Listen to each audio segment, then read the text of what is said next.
करेंगे second world war को। ठीक है, थोड़ा हम सेकंड वर्ल्ड वॉर पे जाने से पहले थोड़ा वर्ल्ड वॉर वन का थोड़ा बैकग्राउंड देख लेते हैं।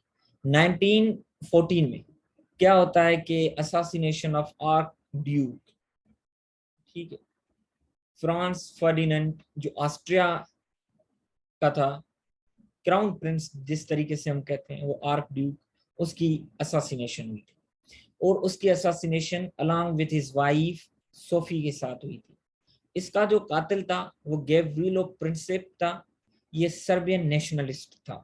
ठीक है, और इसके पीछे जो ऑर्गेनाइजेशन थी वो ब्लैक हैंड ऑर्गेनाइजेशन थी। तो उस वक्त ये जो केसर विलहेल्म था जर्मनी का, ठीक है, हेड था, उसने इनको blank cheque, carte blanche, blank cheque assurance दी थी। ठीक है, कि आप वार करें, हम आपके साथ हैं, हर ताउन करेंगे। ठीक है, जैसे हम कहते हैं कि चाइना हमारी ब्लैंक चेक सपोर्ट करता है। सर्बिया ने, अब ये देखिए, अब यहाँ से नेटवर्क बनता जा रहा है। कॉन्फ्लिक्ट ऑस्ट्रिया एंड सर्बिया के बीच में होने लगा। ऑस्ट्रिया को सपोर्ट आती है जर्मनी की, एंड सर्बिया को सपोर्ट आती है रशिया की, क्योंकि इनकी इथनिसिटीज मिलती। विद इन अ वीक क्या होता है कि Russia, Belgium, France, Britain and Serbia एक साइड पे हो जाते हैं, और ऑस्ट्रिया हंगरी एंड जर्मनी दूसरी साइड पे हो जाते हैं, और वार स्टार्ट हो जाती है। अब इसको मैं डिटेल में नहीं बताऊंगा कि कैसे, क्योंकि वर्ल्ड वार ऑन टॉपिक नहीं है, वर्ल्ड वार टू, इनके आपस में अलायंसेस थे अनफॉर्चुनेटली, बेल्जियम ब्रिटेन का। तो इसी तरीके से अलायंसेस थे, तो उन बायलेटरल अलायंसेस ने काम खराब किया। तो वर्ल्ड वार टू के जो काजिज थे, एक तो ये ट्रीटी ऑफ वर्सलीज था जो वर्ल्ड वार वन के बाद बनाया गया था, कि इतने पुनिटिव मेजर्स लिए गए थे, टर्म्स थे इसके, कि जर्मनी को फील हुआ कि उनके लिए शेम लाइक सिचुएशन है। तो अपनी ग्लोरी को वापस करने के लिए ये उनका जो एडोल्फ हिटलर था उसने नेशनलिज्म का स्लोगन रेस किया। दूसरा है फाशिज्म की जो आइडियोलॉजी थी, इटली में आने लगी थी मोसलिनी के दौर में, और जापान की जो एक्सपेंशनिज्म की जो टेंडेंसीज थी वो भी बढ़ने लगी थी। इनको देखें, लीग ऑफ नेशन कंट्रोल ही नहीं कर सका। और इकोनॉमिक डिप्रेशन बिल्कुल आने वर्ल्ड वार वन के बाद आप देखें, वैसे ही रशिया में भी देखें, और इतनी वार लाइक सिचुएशन हुई थी, तो इकोनॉमिक डिप्रेशन तो होगा ही होगा। और जर्मनी ने में राइज ऑफ हिटलर, वहां पे फाशिज्म आने लगी, अल्ट्रानेशनलिज्म, ठीक है, वो आ गई। और मिलिटरिज्म, मिलिट्री को प्रोमोट करना, वापस ग्लोरी को हासिल करना, ये चीजें इन्होंने आगे बढ़ाई। ठीक है, और अपीसमेंट एंड एंटी कम्युनिज्म की भी टेंडेंसीज डेवलप होने लगी at initial stage. World war one, अगर हम देखें कि world war one is the main reason behind world war two, उसके बाद जितने भी मेजर्स लिए गए वो इतने इफेक्टिव नहीं थे कि वर्ल्ड वार टू को खत्म करें, क्योंकि ट्रीटी ऑफ वर्सलीज था, उसने इम्पोज्ड किए पुनिटिव मेजर्स ऑन जर्मनी। तो इतने मेजर्स इम्पोज किए कि ये फील होने लगा कि ये जर्मनी के लिए शेम वाली सिचुएशन है।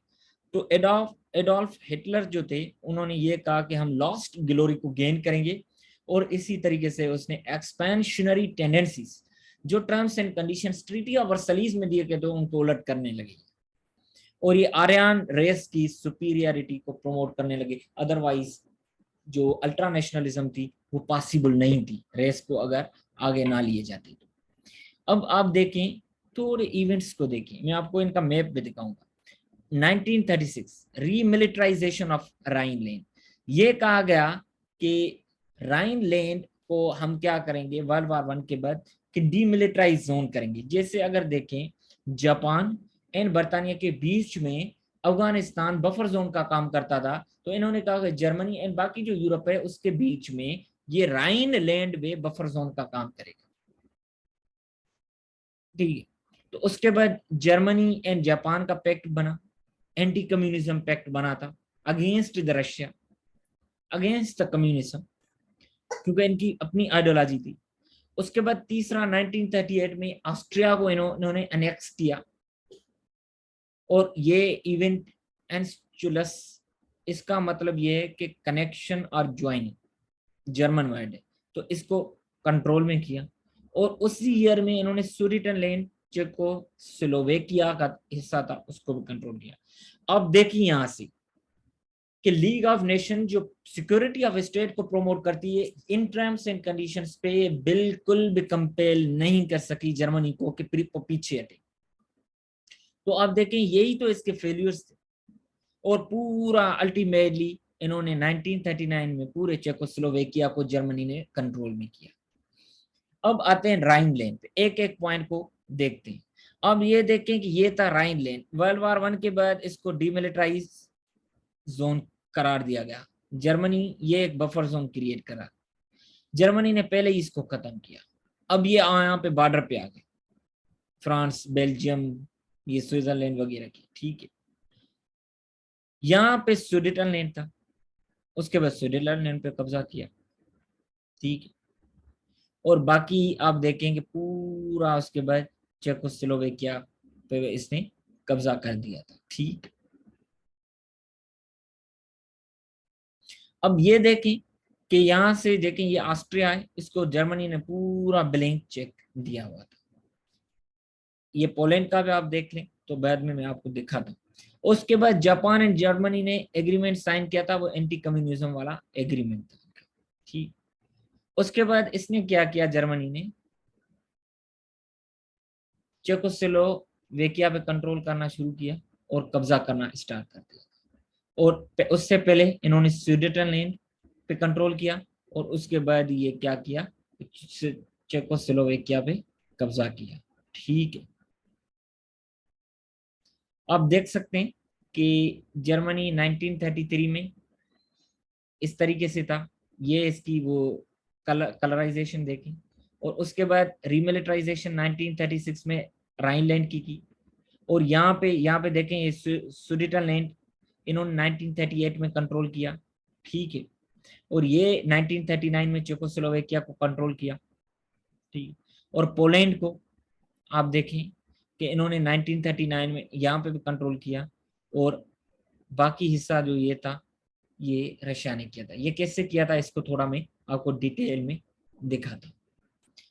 अब दूसरा, अब ये देखें कि वर्ल्ड वार 2 कैसे आस्ते आस्ते बिल्डअप हो रहे हैं। दूसरा ये कि जापानीज की एक्सपेंशन, उन्होंने चाइना के साथ साइनो जापानीज वार हुई सेकंड, उसमें इन्होंने पूरा मंचूरिया पे कंट्रोल किया 1931 में।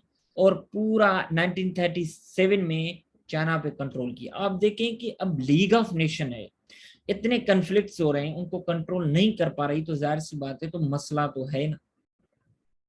अब जर्मनी एंड रशिया ने, पहले आप देखें कि जर्मनी एंड जापान ने एक एग्रीमेंट बनाया था, Japan and Germany anti communism. अब देखें ग्लोबल पॉलिटिक्स में there is no constant friend, no constant enemy, ठीक है। कोई constant friend and constant enemy नहीं। तो जर्मन एंड यूएसएसआर ने भी एक एग्रीमेंट साइन किया, मोलोटोव रिबेंट्रोप पैक्ट के नाम से।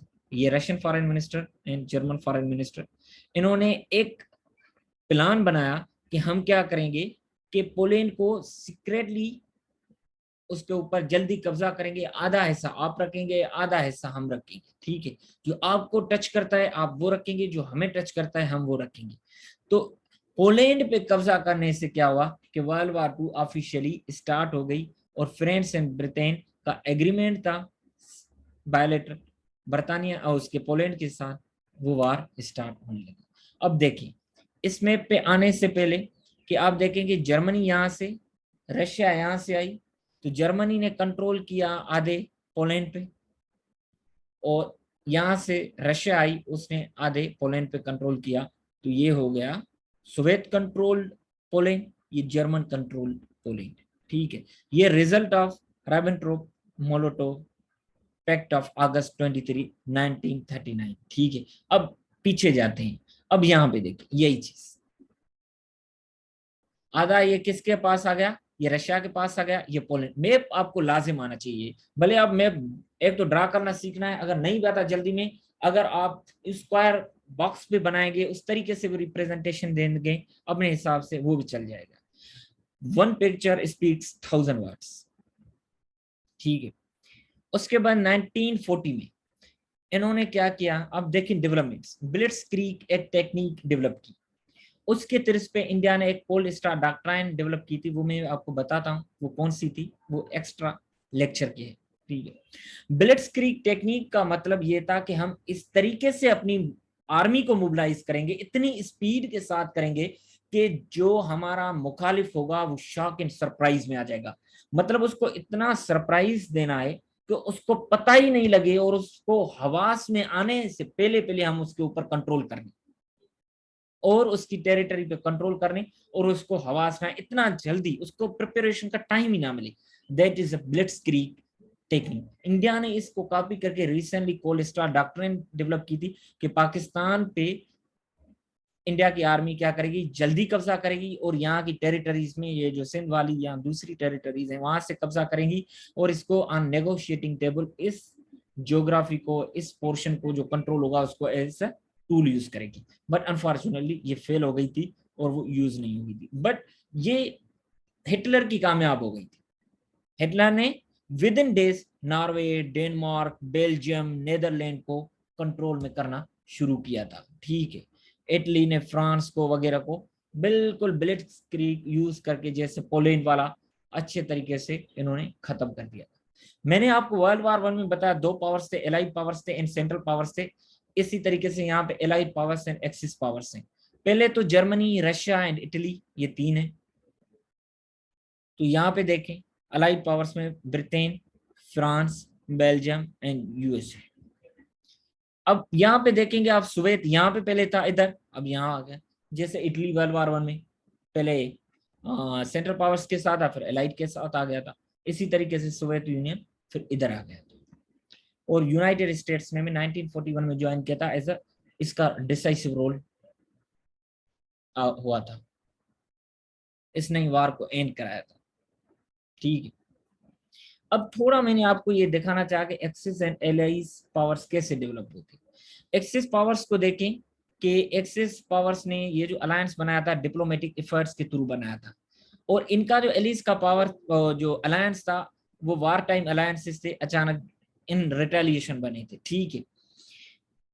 तो अगर हम देखें तो इसमें initially Germany, Italy and Japan थे, इनमें इसमें बाकी यूरोपियन स्टेट्स थे। ठीक है। और इसमें हिटलर था जो इसको लीड कर रहा था। इसमें US president FDR Franklin D Roosevelt head कर रहा था।